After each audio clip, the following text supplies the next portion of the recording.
용감한 토크쇼 직설 시작하겠습니다. 유례없는 저출산 고령화 가속화로 돌봄과 간병 비용이 기하급수적으로 증가하고 있습니다. 그러면서 외국인 가사 도우미를 도입해야 한다는 목소리가 높아지고 있죠. 하지만 비용이나 문화 차이 같은 고민해야 할 지점도 분명히 보입니다. 더 이상 미룰 수 없는 외국인 도우미 도입 문제, 지금부터 해법을 찾아보겠습니다.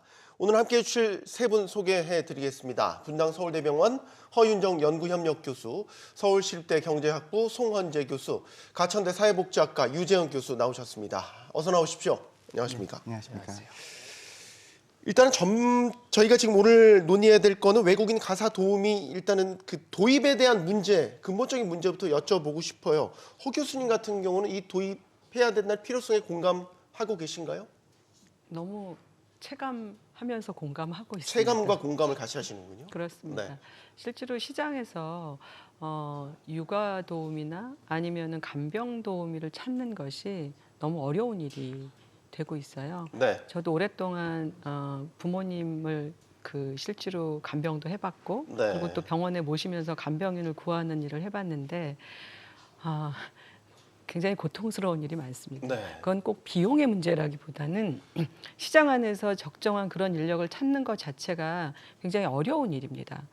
특히 사실은 특히 간병 쪽은 거의 한국 인력보다는 조선 쪽 분들이 거의 대다수를 차지하는 게 이제 현실이고요. 네. 육아 도우미 같은 경우는 입주해서 해주시는 분을 찾는 것도 굉장히 어렵고, 그리고 또 저희가 필요한 시간에 또 숙련된 그런 분들을 찾는 거는 훨씬 더 어려운 일이어서 네. 일단은 시장에 그 인력이 좀 구할 수 있는 인력 풀이 늘어나는 것, 그것이 우선적으로 좀 필요한 일인 것 같습니다. 이게 복지라는 차원에서 보면 네. 외국인 가사 도우미를 도입하는 게 저희가 시점상 저희의 어떤 경제적 수준이나 이런 것들 봤을 때 지금 도입이 필요한 시기다 이렇게 보고 계신가요?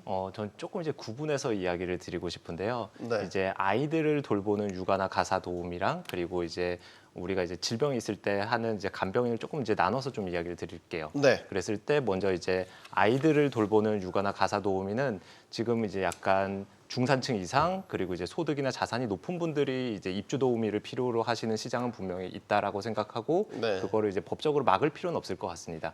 근데 이게 당장 시급하다라는 생각은 들지 않는 게 우리가 지난 10년 동안 어린이집이 한 2만 개가 이제 폐업을 하고 없어졌거든요. 그러면 거기서 이제 보육교사 분들이 이제 실업을 하시거나 하신 분들이 한 어린이집당 한 8명 정도 계산했을 때 한 16만 명 정도가 이제 되는 걸로 보여요. 네. 근데 그 외에 이제 여성가족부에서 아이돌보미 서비스라는 걸 제공하고 있는데 네. 2022년 기준으로 1년에 한 20만 명 정도 되는 아이들이 0세에서 12세까지 이용을 했거든요. 예. 그리고 거기에 매칭돼 가지고 활동하시는 아이돌보미 분들이 한 4만 명에서 한 4만 명 정도 됩니다. 그러니까 그동안 보육교사로 활동하시던 분들이 여기 아이돌보미로 넘어오기만 해도 그 인원은 사실 충분하기도 한 거고요. 그동안은 시군구별로 하나씩만 이제 아이돌보미 서비스를 제공하는 기관들을 운영하고 매칭을 해왔는데 그거를 최근에는 그걸 더 확대한다고 하고 있거든요. 그래서 아이들이 지금 계속 적게 태어나고 있는 상황이기 때문에 아이돌봄 영역에서는 지금 시급하진 않지만 되게 이제 고가의 뭔가 서비스를 원하는 분들을 위해서라는 제공할 수 있다라고 생각하고요. 근데 그에 비해서 이제 간병인 서비스 같은 경우는 제도적으로 지원하는 게 이제 간호간병 서비스 외에는 없기 때문에 네. 제도적인 사각지대에 놓여 있는 것들을 그동안 실제로 중국 조선족 분들이 거의 한 30% 정도로 커버하고 있었고 네. 그분들을 좀 더 우리가 이제 제도적으로 교육하고 그리고 문제가 생기지 않도록 관리하자는 차원에서는 저는 필요하다는 생각을 갖고 있습니다. 네. 송 교수님, 저희가 경제학적 관점에서 보면 시장에서 적정 가격이 형성되는 거는 수요와 공급이 일치하는 시점에 적정 가격이 형성이 되는 건데 네. 저희는 지금 이 간병 시장만 본다면 공급은 부족한데 수요는 많은 거기 불일치해서 오는 그 비용이 비정상적으로 늘어나는 이런 구조에 있다 이렇게 볼 수 있는 건 아닙니까? 그렇죠. 결과적으로 놓고 보면 그런데 이걸 반드시 비정상으로 봐야 된다는 건 아닌 것 같고요. 시장 균형 가격인 거죠. 그러니까 아까 찾아가야죠. 말씀하신 것처럼 찾아가야죠. 예, 그러니까 지금 수요는 굉장히 많고, 근데 지금 한국은행에서 발표한 보고서를 보니까 지금 이제 가사 도우미 업종에 종사하시는 분들의 숫자가 전국적으로 10만 명 수준밖에 안 되더라고요. 네. 그런데 지금 아이가 1년에 아무리 적게 태어나도 20만 명 이상은 태어나거든요. 네.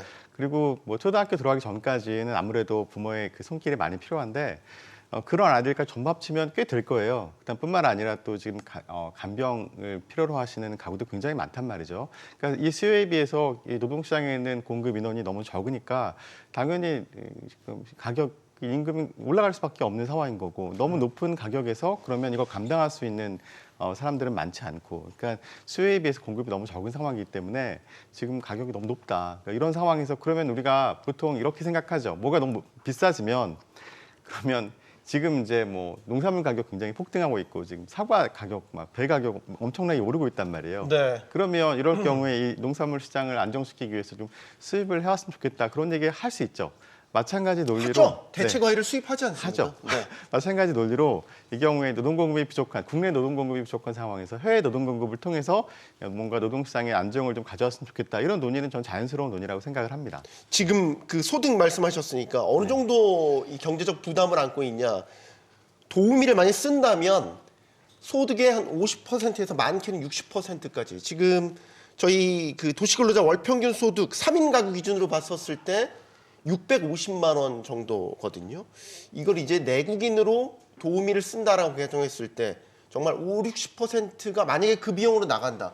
경제적으로 이건 유지 불가능한 수준 아닌가요? 불가능하죠. 네, 그러니까 지금 50%, 60%라는 얘기는 아마 그 입주 도우미를 아마 풀타임으로 네. 하루 10시간씩 한 달 내내 썼을 때 의미일 거예요. 근데 그렇게 그리고 사용을 하게 도우미를 이제 만약 활용을 하게 되면 한 달에 한 400만 원, 500만 원 이렇게 들어간다는 얘기인데 그런데 지금 도시 근로 가계 소득이 그것을 커버하고 나서 또 자녀도 키우는데 돈이 많이 들죠. 그다음에 또 주거 비용 많이 들죠. 네. 대부분의 가구에서 대출을 많이 받고 있기 때문에 이자 비용도 감당해야 되죠. 어렵죠. 그렇게 할 수가 없는 구조라고 생각을 합니다. 허 교수님은 직접 이제 경험을 하셨으니까 그 당시 경제적 부담이 어느 정도셨어요? 실제로는 저 같은 경우는 육아 문제도 있지만 간병 문제 그 두 가지가 동시에 이제 네. 발생을 아이 키우면서 부모님이 아프셨기 때문에 이게 양쪽으로 부담이 그러네요. 있는 그런 상황이었고 네. 또 그런 가구들이 있을 수 있지만 한쪽에 부담만 있는 경우도 있는데 이게 이제 아까 교수님 이렇게 말씀하셨잖아요. 풀타임으로 쓰는 경우 아니고도 가능하다 이런 말도 있는데 오시는 분들, 그러니까 도우미로 오시는 분들은요 파트타임 잡을 원하지 않아요.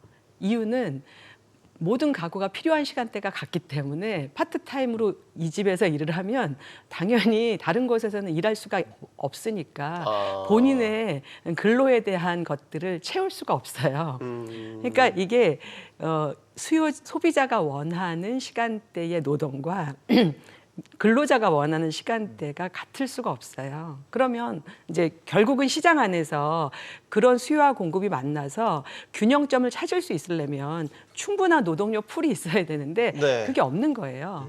그게 존재하지 않기 때문에 예를 들어서 저 같은 경우는 이제 그 병원에 부모님 모시면서 간병인을 고용을 했어요. 그런데 간병인 분들이 모두 그런 건 아닌데 굉장히 이탈이 잦아요. 이탈이 자기 근무 현장에 이탈이 잦다. 아니, 그러니까 예를 들어서 조금이라도 비용이 높으면 또 다른 분한테 이렇게 가셔가지고 예, 이제 이해했습니다. 그럼 어떻게 네. 되냐면 하루 정도가 갑자기 비는 거예요. 그러면 제가 이제 하루를 월차 내고 갑자기 가야 되는 그런 상황이 반복적으로 생겨요. 그러니까 이게 노동시장 풀이 작다고 하는 것은 그 수요가 필요한 소비자들에게는 굉장히 많은 고통을 갖게 된, 그러니까 돈의 문제만은 아니라는 걸 제가 자꾸 말씀드리는데 실질적으로 구인이 되게 불안정하다. 굉장히 어렵습니다. 예, 구인이 어려워요. 그러니까 전체적으로 그냥 아주 건조하게 보면 돈의 문제는 이렇게 해서 파트타임으로 이렇게 해결하면 되겠지라고 볼 수 있지만 네. 현실로 가면 이렇게 잘 작동이 되지 않습니다. 소비자와 이 근로자의 조건이 잘 일치하기가 어렵습니다. 네.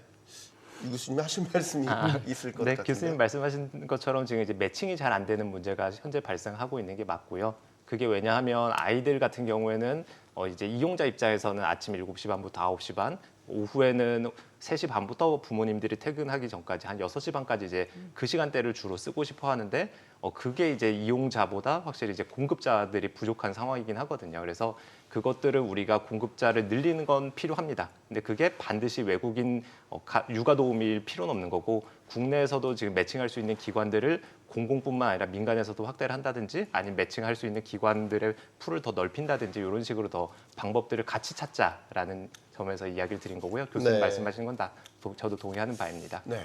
그래서 예, 말씀하십시오. 아니 저는 교수님 말씀에 그 굉장히 좋은 말씀인데 예를 들어 노력하고 애쓰는 거 하고 실제로 시장에 공급이 안 되는 거 하고는 완전히 그 절실하게 수요가 필요한 여성들이나 일하는 여성들의 입장에서는 언제 될까 이걸 기대하기가 너무 어려운 거예요. 왜냐하면 직장 생활하면서 특히나 이제 어린이집이나 유치원에 아이를 보냈어요. 그런데 아이가 감기 걸리잖아요. 네. 그럼 어떻게 되냐면 어머니 오세요. 아이 병원 데리고 가야 돼요. 이렇게 해서 불러요 사람을. 네. 자 그러면 어떻게 되냐면 일하다가 말고 아이를 데리러 가야 돼요. 네.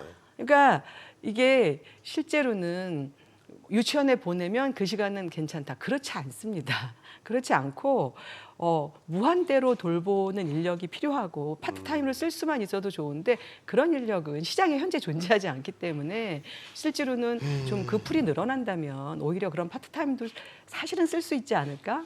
여성들은 좀 그런 기대도 갖고 있는 네. 그런 측면이 있는 것 같습니다. 굉장히 현실적인 이야기를 해주셔서 그럼 우리의 대안이 무엇이냐라고 봤었을 때에 외국인 가사 도우미가 일종의 대안이 될 수 있을 것이냐라고 허 교수님한테 다시 질문드려야 되겠죠. 네, 맞습니다. 도움이 된다. 저는 그게 유일한 해법이라고 보지는 않습니다. 네. 그런데 한국의 지금 인구 구조를 보세요. 한국의 저출산은요, 정말 전 세계에서 유례를 볼 수 없는 모델을 향해서 너무나 빠른 속도로 치닫고 있어요.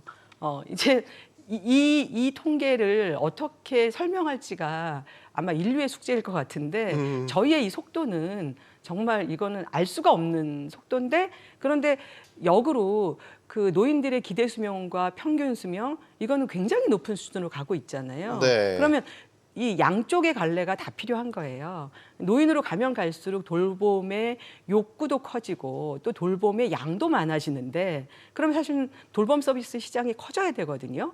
근데 거기를 떠받쳐줄 인구는 없는데 또 그 젊은 층의 노동 인구는 어떻게 되어 있냐면 대다수가 대졸자라 돌봄 노동 서비스로 나올 수 있는 인구, 머릿수가 없는 게 아니라 국내의 돌봄 노동 서비스 시장을 흡족하게 들어올 만한 인구가 굉장히 좁아요. 결국은 그 시장 아래를 그것이 외국인 근로자든 아니든 그 시장 아래에 풀이 넓어지지 않으면 국내에서는 그 수요를 충족할 만한 인력풀을 현재 못 찾고 있으니까. 그런데 그 돌봄은 지금 현재 소비자한테 필요하거든요. 미래 아니고 잘 만들면 되겠지가 아니라 지금 당장 필요한 수요이기 때문에 저는 굉장히 적극적으로 찬성하는 쪽입니다. 그거는 도입을 해야 된다라는 거는 기본적으로는 도입 자체는 할 수도 있죠. 근데 이제 우리가 그 수준이 어느 정도가 될지가 지금 이제 중요한 논점이 될 수 있을 네. 것 같은데요. 지금 예를 들어서 제가 아까 여성가족부의 아이돌보미 서비스를 얘기했는데 그 경우에는 이제 가사까지는 하지 않는 아이들만 돌봐주는 서비스가 시간당 2024년 기준으로 대략적으로 11,600원 정도가 되거든요. 뭐 예. 10원 단위는 제가 얘기 드리지 않더라도 거기에 이제 가사까지 더하면 시간당 비용이 한 15,000원 정도가 됩니다. 근데 우리가 지금 논의하고 있는 거는 외국인 분들을 모셨을 때 10,000원이 되지 않는 그 최저임금을 주는 것이 적정한가 아닌가가 지금 포인트가 되는 것 같고요. 근데 저는 그렇게 봤을 때 이 시간당 11,600원 아니면 15,000원을 드리는 게 부모들 입장에서 부담이 되는 것처럼 보이기도 하지만 이제 소득 수준이 중위소득 150% 이상 되는 가구에는 100% 자부담을 하지만 이제 그 이하 되는 가구들 같은 경우에는 정부에서 최대 85%까지 그 비용 시급을 지원을 하고 있거든요. 네. 그러면 지금도 정부에서 지원을 받아서 이용하시는 분들 입장에서는 시간당 비용은 최저임금보다 훨씬 더 낮은, 그러니까 외국인 가사 도우미가 들어왔을 때 정부로부터 지원을 받지 않았을 때 비용을 지불하는 그 거의 10,000원에 가까운 비용보다도 훨씬 저렴하게 이용할 수 있는 제도가 있다라는 이야기를 좀 드리고 싶었습니다. 지금 이제 우리와 비교 대상이 될 수 있는 국가들, 뭐 홍콩, 뭐 대만, 싱가포르 그 최저임금 기준으로 봤었을 때 격차는 분명히 크게 존재하네. 우린 내국인을 쓴다라는 이제 기준하에 말이죠. 그래서 외국인 가사 도우미 도입을 두고 그럼 뭐가 문제냐라고 따져봤었을 때 지금 평균 임금 나오는데 돈이 문제예요. 비용이 문제라는 것 아니겠습니까, 송 교수님? 그 최저임금을 우리 내국인들한테 적용하는 걸 외국인 가사 도우미들한테도 적용을 했었을 경우에 그게 과연 유지 감당 가능하겠냐? 이 부분에 대한 지금 논쟁이 있는 거거든요. 어떤 견해세요? 사실 이렇게 외국에서 근로자를 우리가 좀 표현이 그렇긴 하지만 수입해야 되는 상황이라면 네. 사실은 비용 부담이 굉장히 크기 때문이거든요. 네. 근데 비용 부담이 큰 것인데 오히려 외국인 근로자들의 국내 유입을 허용하면서 또 최저임금이라는 허들을 둔다는 것은 사실 이율배반적인 문제인 것이죠. 그러니까 그렇게 해서 외국인 근로자들이 근데 사실 우리가 문호를 개방한다고 해서 얼마나 많은 분들이 우리나라 들어오셔서 이 일을 하실지는 몰라요, 아직. 알 수 없습니다. 그러니까 충분히 많은 분들이 들어오셔서 이 노동시장의 노동 공급이 충분히 이루어진다면, 네. 그러니까 수요 이상의 더 많은, 그러니까 초과 수요 이상의 더 많은 그 노동 공급이 이루어진다고 하면 아마 임금은 많이 내려갈 거예요. 그렇겠죠. 근데 내려가는데 그 내려가는 수준이 만약에 최저임금보다 낮은 수준일 때 어떻게 할 것이냐에 대한 논의인데요. 사실 전 두 가지 말씀드리고 싶은데 실제로 얼마나 많이 노동 공급이 늘어날 것인지에 대해서 아직은 알 수가 없다라는 게 하나이고요. 그럼 두 번째, 만약에 그렇게 해서 시장 기능을 통해서 이 문제를 해결하고자 한다면 네. 그러면 최저임금에 예외 사항을 두는 것이 더 맞는 방향이다. 저는 그렇게 생각을 합니다. 그러니까 지금 그게 예외 사항을 두자 말자 가지고 네. 이제 일단은 논쟁이 있잖아요. 네네. 근데 저희가 이제 ILO 그 가입이 돼 있기 때문에 일단 노동자들은 그 최저임금에 있어서 일단 외국인이든 내국인 차별하면 안 되는데 방법은 있더라고요. 뭐 예를 들어서 업종별로 차등은 또 허용이 되기 때문에 업종별로 구분해서 간다든가 아니면은 근로자로서 계약하는 게 아니라 사업주로서 이제 계약을 하게 되면 소위 이제 프리랜서 계약을 하게 되면 또 그 최저임금 규약에서 또 예외가 인정이 될 수 있고 방법론적인 거는 분명히 있는 것 같아요. 특히 한국은행 보고서를 그런 식으로 내놔서 뭐 여러 이제 이야기들이 나오고 있지 않습니까? 저는 이게 사업주로 계약하는 방식은 약간 꼼수라고 느껴지긴 해요. 그러니까 네. 그러니까 우리가 지금 보험 판매인 같은 경우에도 사실은 이분들이 개인 사업자라고 간주하지만 이분들이 실제로는 그 보험 계약사로, 그러니까 보험사로부터 그 일정 정도의 급여를 받고 일하는 근로자 속에 갔거든요. 그래서 네. 이분들은 원천징수를 한단 말이죠. 네. 마찬가지로 이분들이 하는 일 자체가 사실은 내가 사업을 영위해서 할 수 있는 그런 일의 영역이라고 보기 어렵기 때문에 사업자 계약은 조금 바람직한 것 같지는 않고요. 대신에 기존에 우리나라에 있는 법률 틀 안에서 해결 방법이 있습니다. 그러니까 네. 우리나라의 최저임금법에 의하면 업종별 차등을 할 수 있게 두고 있거든요. 네. 차라리 업종별 차등을 확대하는 방식으로 가는 것이 지금의 틀 안에서는 맞는 얘기인 것 같고요. 네. 그런데 지금 반드시 이 틀을 꼭 지켜야 되느냐에 대해서도 저는 한마디 말씀을 드리고 싶어요. 그러니까 예. 지금 우리나라의 저출산 문제가 아까 교수님 말씀하신 것처럼 인류사 유례 없을 정도로 굉장히 심각한 문제라고 인식을 하고 우리나라의 국가 존립이 걸린 굉장히 중요한 문제라고 하면 그럼 그 문제에 우선순위가 집중이 된다면 어떤 다른, 그러니까 지금 현재에 있는 규칙과 법 그 안에서 새로운 해결책을 찾는다는 것은 사실 굉장히 어려울 거거든요. 네. 그러면 뭔가 혁신적이고 진짜 신박한 해법이 필요하고 그것은 기존의 틀을 어느 정도는 좀 깨는 그러한 방법이 도입돼야 된다고 저는 생각을 하거든요. 그런 관점에서 차라리 이 외국인에 대해서는 아예 우리 최저임금 대상에서 제외한다라는 새로운 법률을 만드는 것도 하나의 방법이 될 수 있다라고 생각을 합니다. 네. 이게 되게 조심스럽게 다뤄야 되는 문제인 건 분명히 맞습니다. 인권과도 연관이 폭넓게 보면 있기 때문에. 그런데 이제 현실적으로요. 비용 부담이 크면 굳이 외국인 가사 도우미를 써야 되냐라는 근본적인 저희가 고민에 빠지게 되는 거잖아요. 써야 되느냐 고민할 거 없고요. 시장에서는 못 쓸 겁니다. 안 못 쓰는 쓴다? 게 왜요? 아니라 왜냐하면 그 임금을 주고 사람을 쓸 거라면은 국내 인력도 사실은 쓸 수 있거든요. 그런데 왜 주저하냐면 그 돈을 주고 쓰려면 차라리 내가 직장을 안 다니는 게 더 낫다. 뭐 이렇게 계속 이제 그렇죠. 그렇게 볼 수도 있는데요. 예, 그러니까 그 정도의 비용을 들이면 실제로는 아마 국내에서는 가사도우미, 특히 육아를 담당하는 가사도우미로는 작동되지 않을 거다라는 생각을 하고요. 네. 그러니까 왜 지금 동남아의 다른 국가들이 한국의 지금 예상하는 임금의 수준에 더 낮은 수준으로 그런 인력을 쓰고 있는지를 좀 잘 들여다봐야 됩니다. 저희는 목표가 무엇인가를 뚜렷하게 봐야 되는데요. 저출생을 극복하기 위해서 각 가정이 아이를 돌보는 데 드는 기회비용과 그다음에 총비용 이런 것들을 좀 완화시켜주겠다라고 하는 측면이라면 그것을 온전히 시장에서 해결할 거냐라고 네. 하면 당연히 최저임금 라인에서 빼줘야 하는 것이고요. 그게 아니라 그럼 최저임금 유지할 거면 국가가 그만큼을 예산으로 더 지원해 주거나 그러니까 어떤 방식이든 해결 방법은 굉장히 많이 있는데 이것이 그게 아니라 ILO에 가입해 있고 인권적인 측면이나 아니면 뭐 노동법적인 측면이나 모든 거는 다 온전히 지키면서 그 부담은 고스란히 가정에서 다 떠안아라. 네. 그럼 해결 안 되는 것이죠. 그렇죠. 예, 그건 해결 안 되는 것이죠. 그래서 그렇게 도입할 이유도 없다라는 생각이 드는데 그럼에도 불구하고 효용이 있다라고 하면 돌봄 노동 시장 자체가 너무나 인력 구조가 협소하니까 그 풀을 그 임금을 주더라도 넓어지면 좀 선택의 폭이 넓지 않을까? 그런 효용감 정도가 있지 않을까? 그러니까 중산층 이상에게는 선택의 폭을 넓히는 도움은 될 수 있을지 모르지만 네. 정작 필요한 인력들은 사용 못할 것이다라고 예측 가능합니다. 해외에서는 유 교수님 네. 어때요? 어떤 식으로 이게 디테일에 따라서 완전히 이 천차만별의 결과가 나올 것 같아서 우리랑 비교 대상 늘 얘기하고 있는 대만, 홍콩, 싱가포르 이런 나라들은 어떻게 도입해요? 네. 좀 이제 우리나라랑 좀 차이점에 대해서 이야기를 드리고 싶은데요.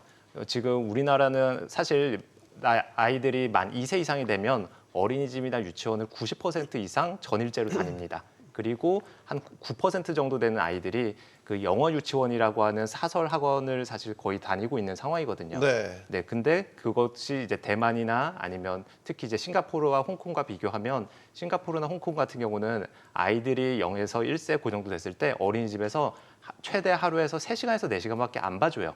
그러니까 그 나머지 시간을 커버해줄 외국인 가사 도우미, 육아 도우미가 입주해서 있어야지 되는 상황이거든요. 네. 근데 우리나라는 그렇게 봤을 때 아까 얘기 드린 것처럼 아이들을 돌보는 그 공급 자체가 지금 부족하다라는 생각은 아니라는 생각을 갖고 있고요. 실제 어린이집의 정원 충족률이 100% 기준으로 봤을 때 연평균 한 70%로 유지가 되고 있거든요. 그럼 한 30% 정도 되는 자리가 있는 상황입니다. 근데 저는 그것보다 사실 싸고 좋은 게 과연 있을까라고 봤을 때 있으면 좋죠. 근데 현실적으로 가격이 낮아지면 그만큼 우리가 질을 담보하기가 어렵거든요. 네. 근데 우리가 값싼 외국인 가사 육아 도우미를 계속 쓰려고 하면 그만큼 그분들께 얼마나 높은 돌봄 수준을 기대할 수 있냐는 거죠. 근데 지금도 부모들이 어린이집이 없어서 안 가는 게 아니라 내 기대에 충족을 시켜줄 수 있는 어린이집이 없기 때문에 안 보내는 거거든요. 네. 그러면 우리나라의 그 아이들을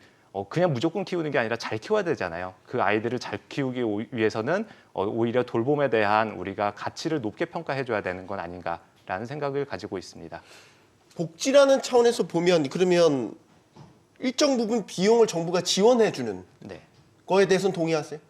네, 그럴 수는 있죠. 아까도 잠깐 얘기 드린 것처럼 지금은 우리나라에 있는 여성가족부의 아이돌보미 서비스를 지금도 이제 정부에서 지원을 하고 있는데 그만큼 이제 내국인과 이제 차별을 두지 않고 외국인 육아 도우미도 충분히 교육을 받고 자격을 이수했을 때 정부에서 그만큼 인건비 지원을 하는 거에 대해서는 저는 뭐 가능하다는 생각을 갖고 있습니다. 네.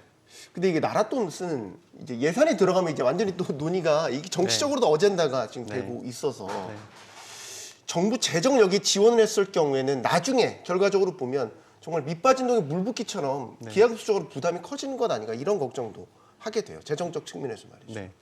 저는 제일 먼저 말씀드리면 재정 투입은 반대합니다. 네. 그래요? 그러니까 왜냐하면 이게 지금 사적 영역이란 말이에요. 사실은 아이를 돌본다는 거, 그다음에 이제 간병을 한다는 거. 근데 이제 그것이 그 가구마다 상황이 다 다를 거예요. 그러면 가구에서 예를 들어서 나는 하루에 한 2시간 정도의 간병 서비스가 필요하다. 아니면 네. 하루에 3시간 정도의 아이 돌봄 서비스가 필요하다.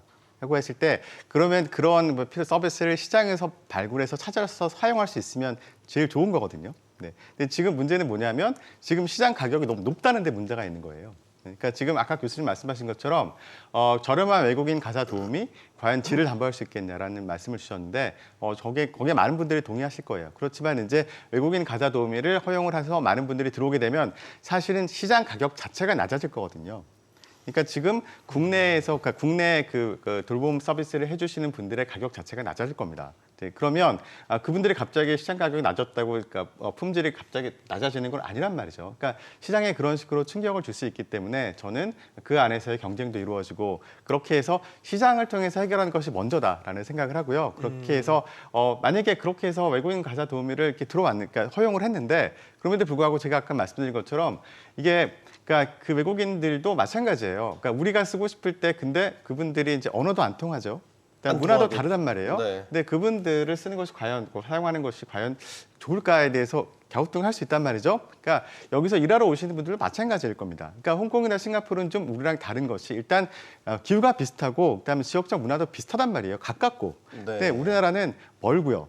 그다음에 언어도 다르고요. 문화도 달라요. 그래서 사실 얼마나 많은 분들이 들어올 수 있을까에 대해서 전 잘 모르겠어요. 근데 이제 아무튼 그분들이 충분히 들어오셔서 시장 가격이 어느 정도 안정이 되고 많은 분들이 그 가격에서 사용할 수 있다고 하면 그러면 저는 정부가 굳이 개입할 필요 없다고 생각을 하고요. 그럼에도 불구하고 많은 분들이 안 들어온다. 그래서 가격은 역시 높게 형성되어 있다. 그럼에도 불구하고 이 복지나 어떤 이런 그 노동시장에서의 그 여성 노동 활용을 위해서도 뭔가 정부의 지원이 필요하다라는 정당성 확보됐을 때 그때 정부 재정 투입하는 것이 맞다라고 생각을 합니다. 그러니까 먼저 시장 기능을 활성화시키고 그럼에도 불구하고 작동하지 않을 때 정부 재정 투입에 대한 논의가 이루어져야 한다. 그렇게 말씀드리고 싶습니다. 네, 허 교수님.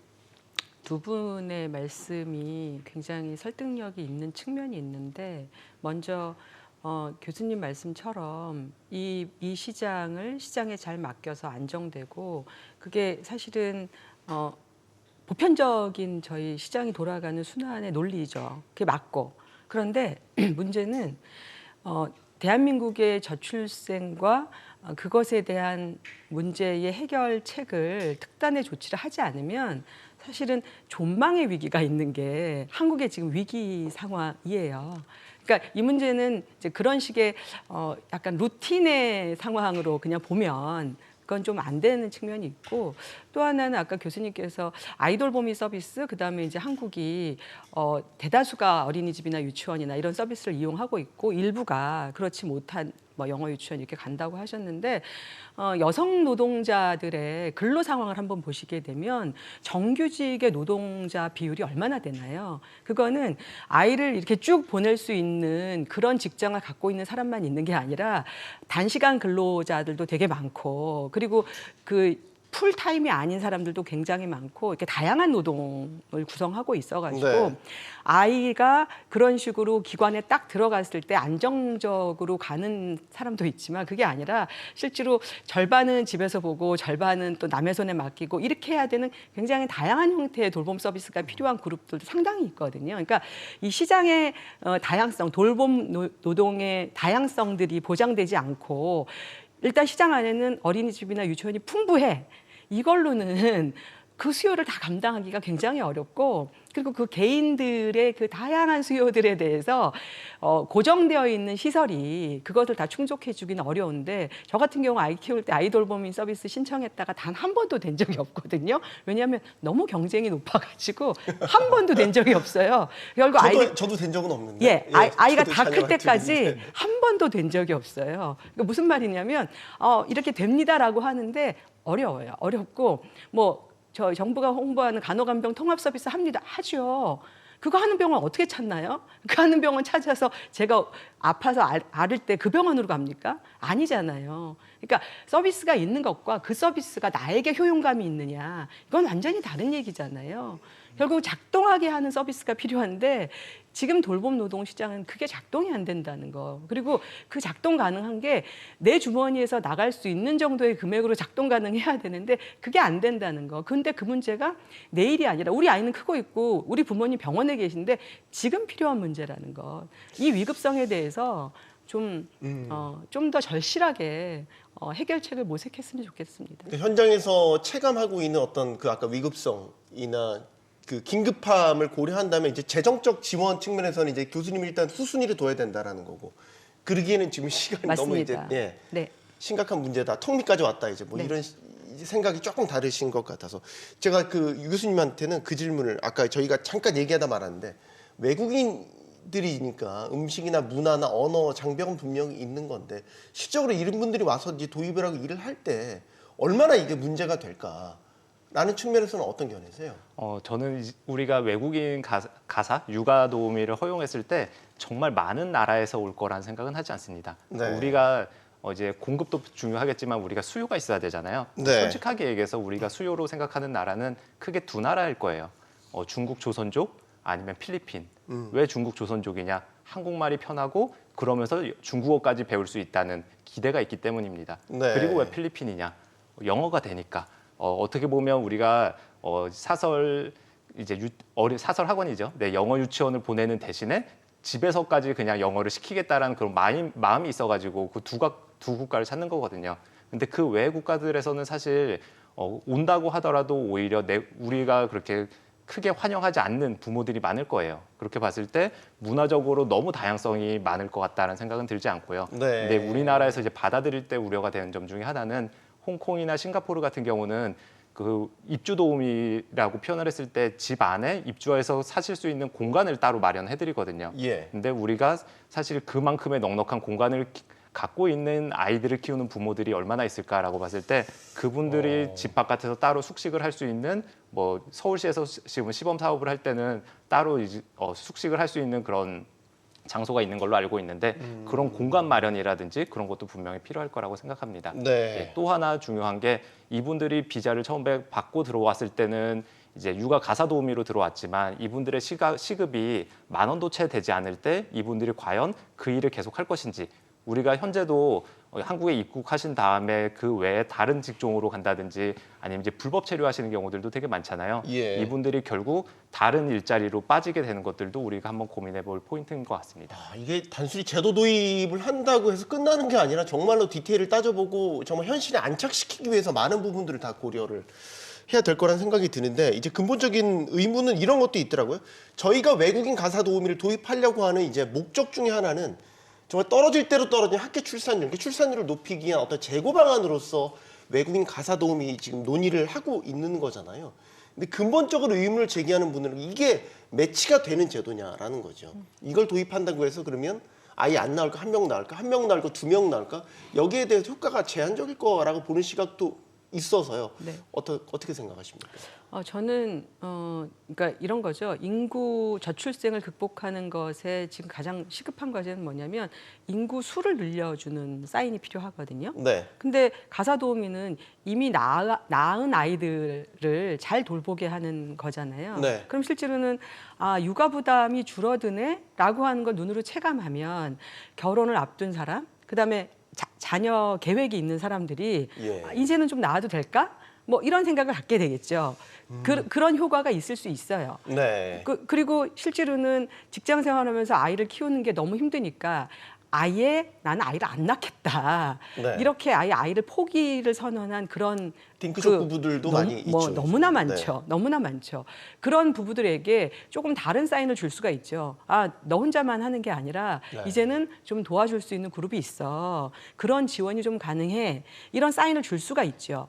그러니까 이게 당장 오늘 도우미를 도입한다고 내일 없는 아이가 생기진 않지만 네. 이런 과정, 시장의 변화가 각 가구에 주는 시그널, 이게 영향이 저는 있을 거라고 보고요.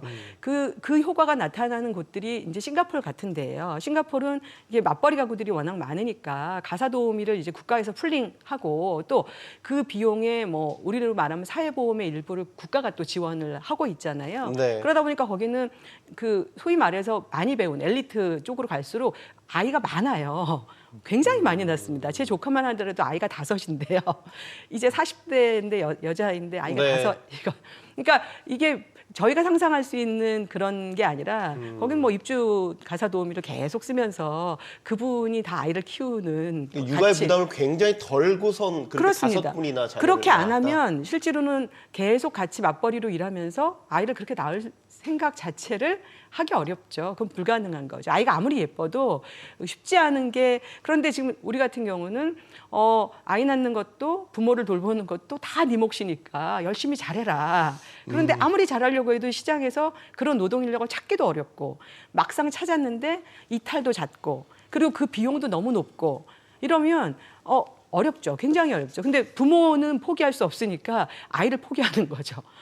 그러니까 지금의 저출생이 심각해지는 악순환의 고리로 빠져든다고 봅니다. 분명히 긍정적 효과를 기대할 수 있다라고 보고 계시는 거고 유 교수님 다음 저는 여쭤봐야 이제 될 것 우리가 이제 저출생 아니면 저출산 고령 사회 대책을 볼 때 크게 방향을 이제 두 가지로 본다라고 생각을 하거든요. 하나는 어떻게 하면 아이들을 더 많이 태어날 수 있게 하냐라는 출산 장려 정책의 방향이 있을 거고요. 또 하나는 이런 저출생 아니면 이제 고령 사회가 점점 진전됐을 때 우리가 얼마나 거기에 대해서 적응할 수 있을 것이냐, 이렇게 크게 두 방향인데, 첫 번째 얘기 드렸었던 출산 장려, 합계 출산율이 높아지는 데 있어서 효과는 저는 이제 미미하다라는 생각을 가지고 있고요. 네. 그럼에도 불구하고 이제 가사 육아 도우미 도입을 반대하지 않는 이유는, 우리가 아까 이제 허윤정 교수님께서도 잘 말씀해 주셨던 것처럼 점점 고령화가 심화되고 돌봄 인력들은 점점 부족해질 수밖에 없는 상황이 맞거든요. 네. 그러니까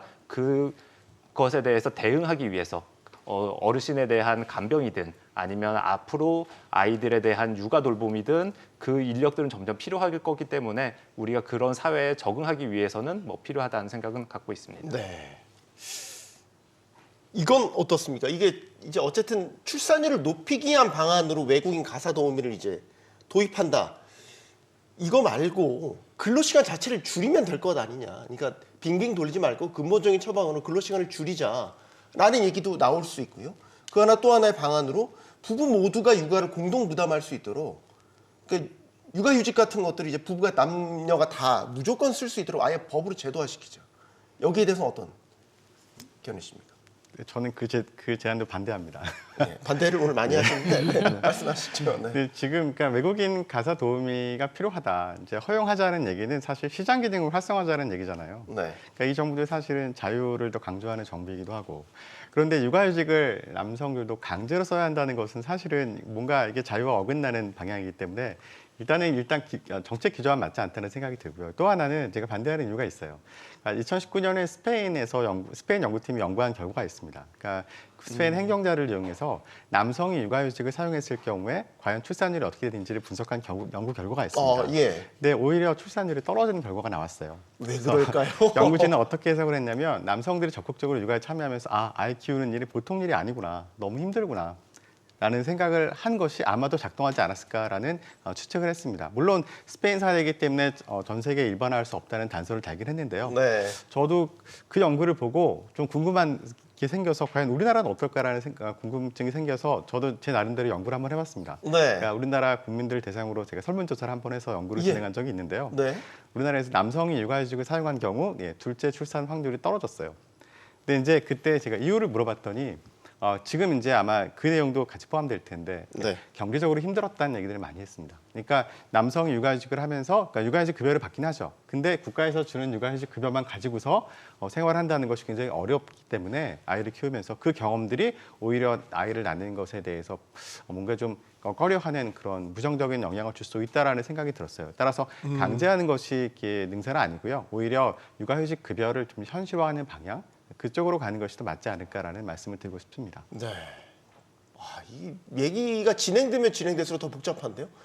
저도 육아휴직을 제가 직접 해본 경험이 있어서, 근데 저는 이제 좀 약간 사례가 다른 게, 아이를 둘 낳은 다음에 육아휴직을 해서 첫째만 낳고 육아휴직을 했으면 둘째를 정말 낳아야 될까 이런 고민을 했는지는 사실 저는 모르긴 하겠어요. 근데 정말 다양한 케이스가 나올 수 있다라는 거는 알 수 있겠는데, 지금 사실 이제 육아휴직 제도도 직장인 중심이에요, 저희 제도는. 근데 이제 최근에 이제 정치권에서 나온 발언, 한동훈 비상대책위원장 발언이 있었습니다. 뭐였냐면 자영업자에게도 육아휴직 급여를 지원해야 된다, 이 발언을 했거든요. 이건 이제 좀 더 확대하자라는 얘기죠. 우리나라의 자영업자 비중이 높으니까 자영업자들도 어떻게 보면 사각지대가 되도록 놔둘 게 아니라 급여 지원을 여기에도 이루어져야 된다라고 보는데, 여기에 대해서는 유 교수님부터 먼저 해주시겠습니다. 저는 뭐 선언적으로 필요한 말씀이었다고 생각을 하고요. 다만 이제 육아휴직을 이용하기 위해서는 고용보험에 먼저 가입을 해야죠.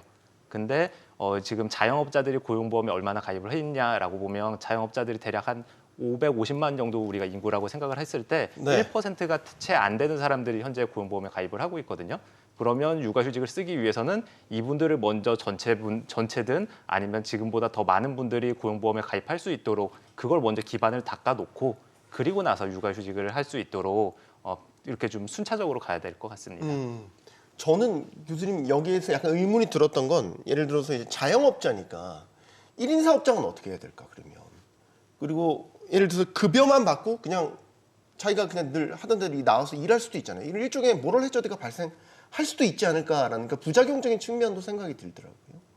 예, 맞습니다. 말씀하신 대로 약간 고용원이 없는 자영업자, 그러니까 1인 자영업자죠. 네. 이분들은 육아휴직을 쓰라고 해도 못 써요. 현실적으로 못 쓰겠죠. 현실적으로 못 쓰죠. 네. 그러면 일을 하지 말라는 얘기이기 때문에. 고용인을 뭔가를 둬야 되는데. 네, 그러니까 어려운 얘기죠. 그러니까 그 경우에는 사실은 내 대신 일할 수 있는 사람들의 인건비를 지원해 주는 정책이 맞는 거죠. 근데 지금 이게 아까 유 교수님 말씀하신 것처럼 지금 현재 육아휴직 제도에 자영업자를 포함시키기 위해서는 이분들도 고용보험에 가입을 해야 되고, 그래서 아마 지난 문재인 정부 시절에 뭐 전국민 고용보험 확대 그런 정책도 있었던 걸로 제가 기억을 합니다. 네. 현실적으로 아까 말씀하신 그 이유 때문에 힘든 거예요. 그다음에 도대체 보험료를 얼마를 산출해야 되느냐, 이것도 되게 쉬운 일이 아니거든요. 네.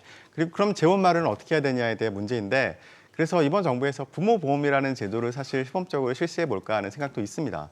그러니까 부모보험은 이제 그러니까 그 현재 종사장 지위와 상관없이 부모가 되면 그러니까 이런 식으로 1인 자영업자도 마찬가지예요. 네, 그렇게 해서 뭔가 육아에 대한 부담을 정부에서 좀 지원해주는 정책을 지금 해볼까 하고 지금 고민 중에 있는데, 문제는 이제 재원 마련인 거죠. 네. 근데 이제 아까 말씀하신 그 외국인 가사 도우미에 대해서 정부가 지원해야 된다고 얘기했을 때도, 그러면 결국 문제는 그 재원을 어떻게 마련할까의 문제가 다시 돌아오는 거예요. 그러니까 결국은 지금 일하는 사람이 너무 그러니까 이렇게 고령화되면서 일하는 그 젊은 사람들의 숫자가 줄어들고 있고, 이분들의 부담은 그러면 점점 늘어나고 있는데, 또 이분들에게 재정 지원을 하라는 얘기는 또 이분들에게 또 세금을 더 납부하라는 얘기가 될 수밖에 없거든요. 네. 그러니까 결국은 재원 마련을 어떻게 할 것이냐의 문제부터 해결을 해야 결국은 자영업자에게 육아휴직을 확대하는 정책도 정부 실효성 있는 얘기가 되지 않을까, 그런 말씀을 드리고 싶습니다.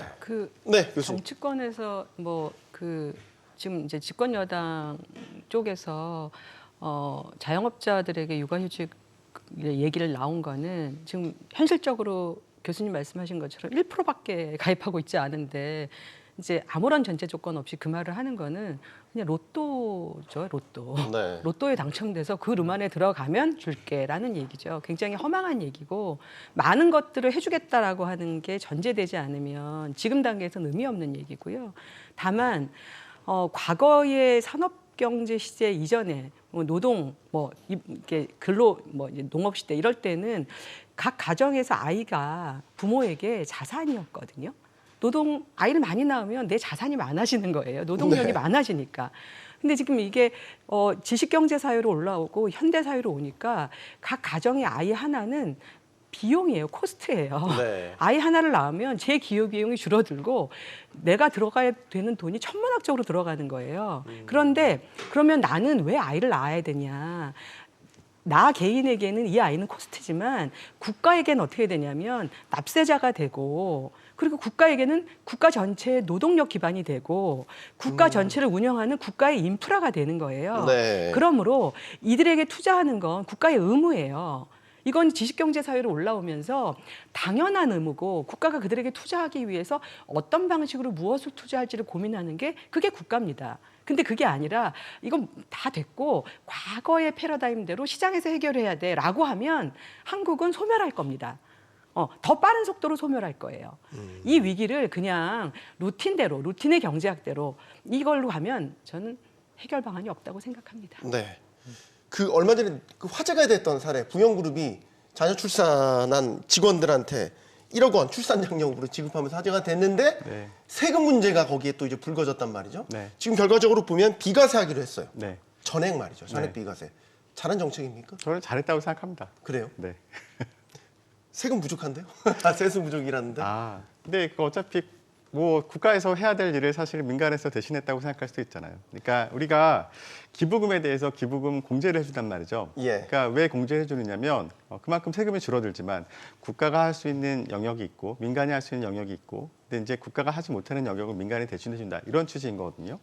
근데 이제 자기 회사 직원들에게 출산장려금을 지원한 기업은 사실은 그 기업이 자기 근로자에게 왜 출산장려금을 얼마를 지급했는지는 그 기업에서만 알 수 있는 얘기일 거예요. 네. 이것이 뭔가 기업에 대한 로열티를 높이고 생산성을 높일 수 있는 좋은 또 기회가 될 수도 있다고 생각을 해서 판단해서 준 것이기 때문에, 여기에 대해서 사실은 비과세, 그러니까 그 출산장려금을 받은 근로자 입장에서는 이게 이제 비과세 되면 당연히 도움이 되니까 좋을 텐데 약간 아쉬운 것은 이게 근로소득으로 인정이 되면서 기업에게 그러니까 전액이 전부 비용으로 이제 인식이 돼서 법인세가 줄어드는 효과가 발생을 하거든요. 네. 근데 저는 이거는 아무리 근로소득이어도 그러니까 기업 입장에서는 차라리 기부금을 납부한 형태로 그렇게 세제를 설계했으면 좀 더 좋지 않았을까라는 생각이 듭니다. 그리고 이게 지금 대기업과 우리나라의 중소기업의 법인세율 차이가 있거든요.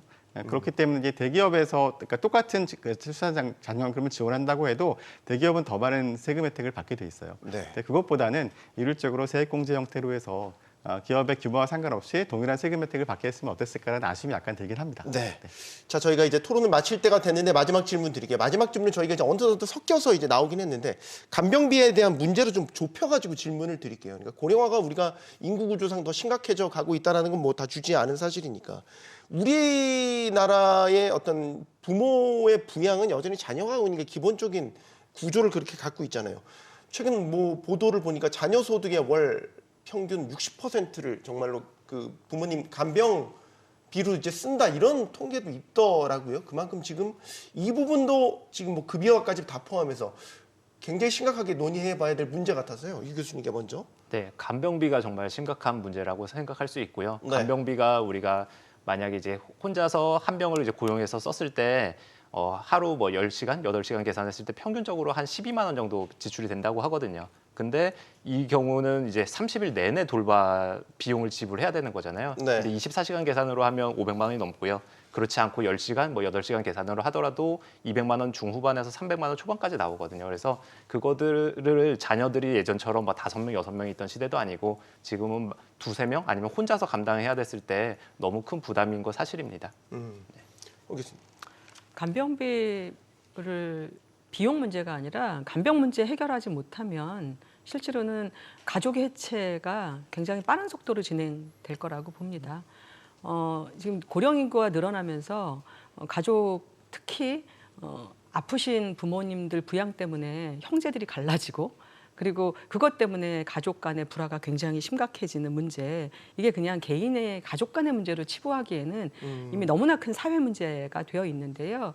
간병은 실제로는 그거 그냥 국가가 하면 되지 않아? 급여하면 되지 않아? 이렇게 단순한 문제가 될 수가 없습니다. 네. 돈이 있다 하더라도 거기를 채워줄 만한 노동 인력 자체가 존재하지 않고요. 또 그 돈을 부담해야 될 거는 지금 쪼그라든 이 저출생의 상황에서 미래 세대가 떠안아야 될 부담이거든요. 그러니까 이 세대 간의 비용 부담의 형평성, 이 문제를 굉장히 중요한 사회적 가치로 많이 논쟁하지 않으면 그냥 간단하게 쉽게 아젠다로 이렇게 하면 되지 않아? 이런 문제로 해결할 수 있는 그런 단순한 문제가 아니다. 네. 그렇게 보고 있습니다. 손 교수님, 네, 짧게 마지막으로 말씀 부탁드립니다. 예, 아까 허 교수님 말씀하신 것처럼 간병이라는 것이 개인에 국한된 문제, 가구에 국한된 문제는 아닐 것 같아요. 네. 분명히 이것 때문에 노동 생산성에 큰 영향을 미칠 거거든요. 그래서 국가가 개입해서 나서서 문제 해결을 위한 의지와 노력을 보여주는 것이 필요하다. 저도 그렇게 생각을 합니다. 네. 네.